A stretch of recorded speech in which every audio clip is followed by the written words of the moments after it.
mais sinon, tu m'excuseras, ma tête retourne du poney. Je pense qu'on la connaît tous plutôt bien. Hello, j'espère que ton poney va bien. On se retrouve aujourd'hui pour une vidéo un petit peu futile, mais sur un sujet que je n'ai encore jamais abordé sur ma chaîne. Et pourtant, ça pourrait être quelque chose de récurrent, puisqu'ici, on fait quand même pas mal de shopping. Il va s'agir des prix psychologiques. Alors, qu'est-ce que j'entends par prix psychologique? Ça va être le budget que je suis prête à mettre de manière personnelle dans chaque élément que je vais citer aujourd'hui. J'ai fait ça un petit peu sous forme de tag. Je vous avais proposé sur Instagram de me donner quelques thèmes et bien je les ai tous notés sur mon cahier magique et j'ai différencié ça en 3 catégories. Une petite catégorie qui va concerner l'équitation de manière générale quand on est propriétaire. Une deuxième catégorie que tu vas adorer puisque c'est le matériel d'équitation côté poney et là tu risques d'être surpris par mes prix psychologiques. Et troisième catégorie, ça va être tout ce qui concerne le cavalier et là autant te dire je suis complètement radine.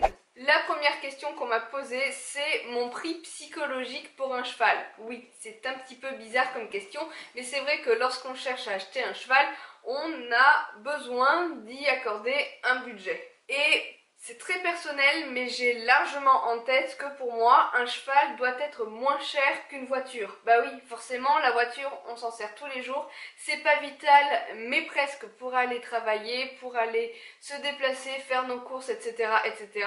La voiture, c'est loin d'être un élément de loisir, sauf pour certains. Tandis que le cheval n'est absolument pas vital en soi. Et donc, en conséquence, je dirais que le prix que l'on consacre dans l'achat d'un cheval doit, selon moi, être inférieur à celui qu'on mettrait dans une voiture.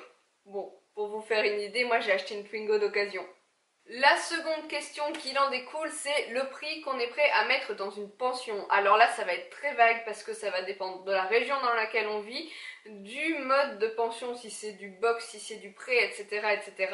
Personnellement, je pense que pour une pension paddock ou prêt, avec foin à volonté et des installations, parce que pour moi ça c'est indispensable, au moins un manège, je dirais qu'un prix de 200 voire 220 € pour du grand luxe, je parle bien d'une pension prêt, c'est le maximum que j'aurais envie de mettre dans mon secteur.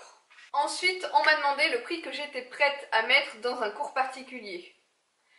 C'est assez...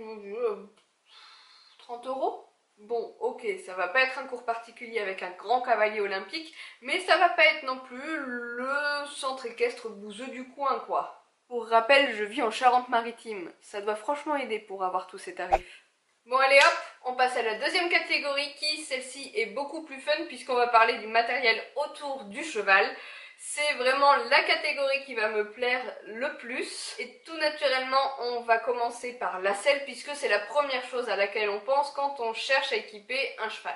Bon, je sais très bien de par mon métier qu'une bonne selle, ça coûte cher. Genre aussi cher que ma fameuse Twingo d'occasion. Mais regarde-moi bien là, il est absolument hors de question que je mette un jour aussi cher dans une selle. C'est 4 fois plus cher qu'un très bon canapé chez Ikea. Oh mais... Du coup, très sincèrement, mon prix psychologique pour une selle neuve, attention je parle bien d'une selle neuve, ça va être autour de 1800 €. Au mieux tu as une selle fabriquée au Maroc, au pire elle est fabriquée en Inde par des petits enfants. Surtout quand on cherche bien, eh bien des selles neuves dans ce tarif là, il n'y en a pas des masses. À la limite autour de 2000 €, il y en a un petit peu plus puisqu'il y a les entrées de gamme des grandes marques comme Altaïr, Rebelle, etc. etc. D'accord, mais 1800 € maxi pour une selle, il n'y a pas grand monde au portail. Mais du coup, personnellement, j'ai opté pour l'occasion et j'ai quand même payé mes 2 selles bien moins cher que ça. Deuxième chose, ça va être le filet. Forcément, on reste dans le cuir pour le moment. Et dans un filet, comme ça, je mettrai maximum... Alors attendez, j'essaye de me souvenir, si je fais ça à chaque fois, on n'est pas rendu, du prix maximum que j'ai pu mettre dans un filet jusque là. Ouais, je crois que maximum, mais grand maxi, j'irai mettre 90 € dans un bridon, pas plus. Pour le mort, en ce moment, c'est un petit peu la cohue du beat fitting et je trouve ça très bien. Mais les gars, vous vendez vos morts 120 balles. Il en est... pas possible! Non, pour moi, un bon mort, maxi, 60 balles. Et encore, il faut qu'il soit beau. Fut-il ou pas, là n'est pas la question, parlons du collier de chasse. Et je dirais que pour un bon collier de chasse, dans la même gamme du Bridon, j'irais y mettre facilement 80-90 € aussi. Quoique, je crois que jamais de ma vie j'ai payé un collier de chasse aussi cher. On m'a aussi demandé le prix que j'irais mettre dans un frontal. Alors j'imagine que c'est un joli frontal, pas un frontal basique, juste du cuir. J'avoue, un jour j'ai mis 60 € dans un frontal. Quelle idée! Aujourd'hui, je pense que le maximum que je pourrais mettre dans un frontal, mais un beau frontal, hein, c'est 20 €.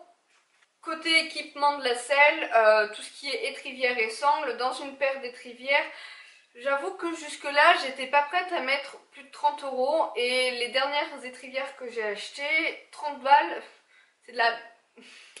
Donc, je ne sais pas, il y a une paire d'étrivières qui me tente et qui coûte genre 110 €. Mais est-ce que je suis vraiment prête à mettre aussi cher dans une paire d'étrivières? Je sais pas. Et pour la sangle, ça va dépendre si c'est une sangle normale ou une sangle bavette. Là par exemple, pour les sangles des lions, je crois que j'ai mis à peu près 50 € et c'était une promo. Par contre pour une sangle bavette, je mets pas plus de 80 €, c'est mort. Et va trouver une sangle bavette à moins de 80 balles toi. Et ben je te souhaite bonne chance. Pour les étriers, je suis en plein dedans, en pleine recherche d'étriers pour ma selle d'obstacles. Et je dirais une centaine d'euros pour quelque chose de très technique, hein. Pas juste l'étrier tout bête qui glisse au pied, non, non, quelque chose avec du grip, avec de l'esthétique, avec un joli profil, bref, quelque chose d'étudié. Sortons maintenant des cuirs et passons aux choses un petit peu plus basiques. On m'a posé de façon un petit peu rigolote le prix que j'étais prête à mettre dans un cuir-pied. 5 €? 7 € maxi? Je crois que celui que j'ai il coûte 5,99 € chez Kramer parce que c'est celui en gel. Finalement, je crois que je n'aime plus aucun autre cuir-pied que ceux en gel parce qu'ils sont tellement confortables dans la main quand tu es en train d'enlever le vieux caillou qui est là depuis longtemps. Voilà.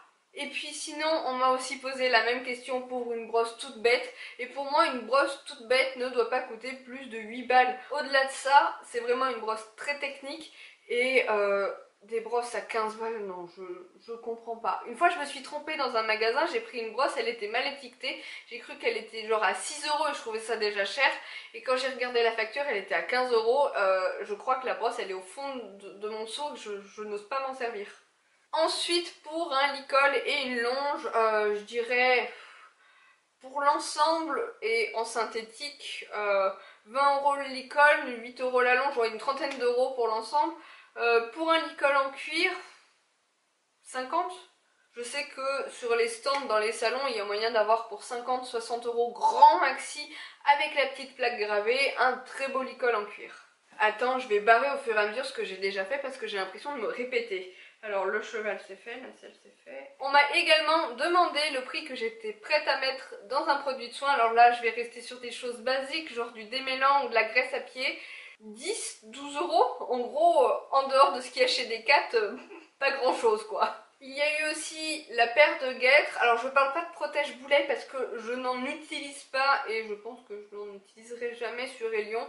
Mais on va rester sur la paire de guêtres et maxi 50 € pour une jolie paire de guêtres. Là tu comprends tout de suite que non, Elion n'aura jamais de Vérédus pour son anniversaire. Mais puisque je n'utilise pas de protège-boulet, je pourrais aussi donner le prix psychologique que j'ai pour une paire de bandes. Une paire ou deux paires? Ouais, généralement elles sont vendues par 4. Jump Tech, genre ils font toutes les couleurs pour moins de 20 balles, ouais, 20 € maxi. Et généralement je m'arrange pour les acheter d'occasion, et par paire, pour genre payer 5 balles quoi. Et enfin, celui que vous attendez tous, le prix que je suis prête à mettre dans un tapis de selle, mais je vais commencer par son petit frère en parlant de l'amortisseur. Je crois que j'ai déjà mis 150 € dans un amortisseur que je l'ai revendu 3 mois plus tard. Donc est-ce qu'aujourd'hui je serais prête à mettre autant dans un amortisseur? Non, sûrement pas. Je pense que mon prix psychologique maximum pour un vrai bon amortisseur, encore une fois au même titre que les étriers, quelque chose de très étudié, 100 €. Et du coup, revenons-en à mon ami le tapis de selle. J'avoue, un jour dans ma vie, j'ai mis 120 € dans un tapis de selle.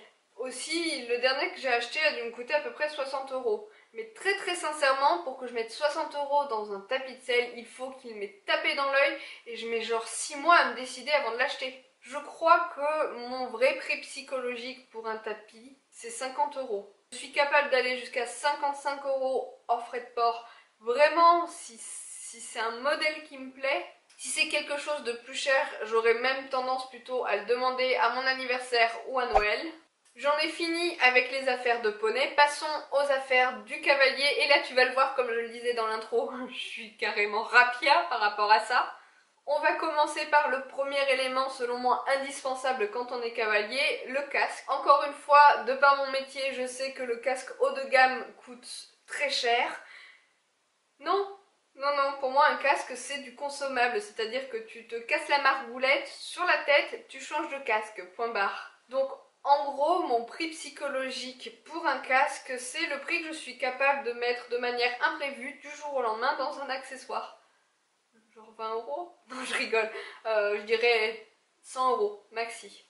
Autre élément technique et un peu symbolique du cavalier, ça va être le chausson. Donc soit une paire de bottes, soit une paire de chaps et de boots. Et de par mon historique et du fait que j'ai énormément de mal à chausser entre guillemets mes mollets, je crois que à l'heure actuelle, mon prix psychologique pour l'ensemble, ce serait 120-150 € pour des éléments en cuir. Hein. Je parle pas du synthétique, mais vraiment pour des éléments en cuir. 150 €, c'est le prix que j'ai acheté pour mes bottes de chez Decathlon. J'ai une paire de chaps qui, à l'époque, était sur mesure et m'avait coûté à peu près 160 €.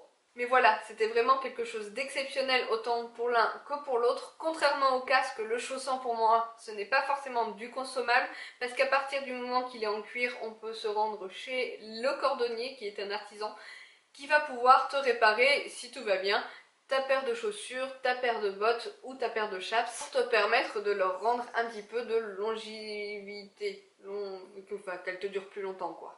Un accessoire bien futile mais pour lequel on m'a posé la question, le prix que je suis prête à mettre dans une cravache ou dans un stick.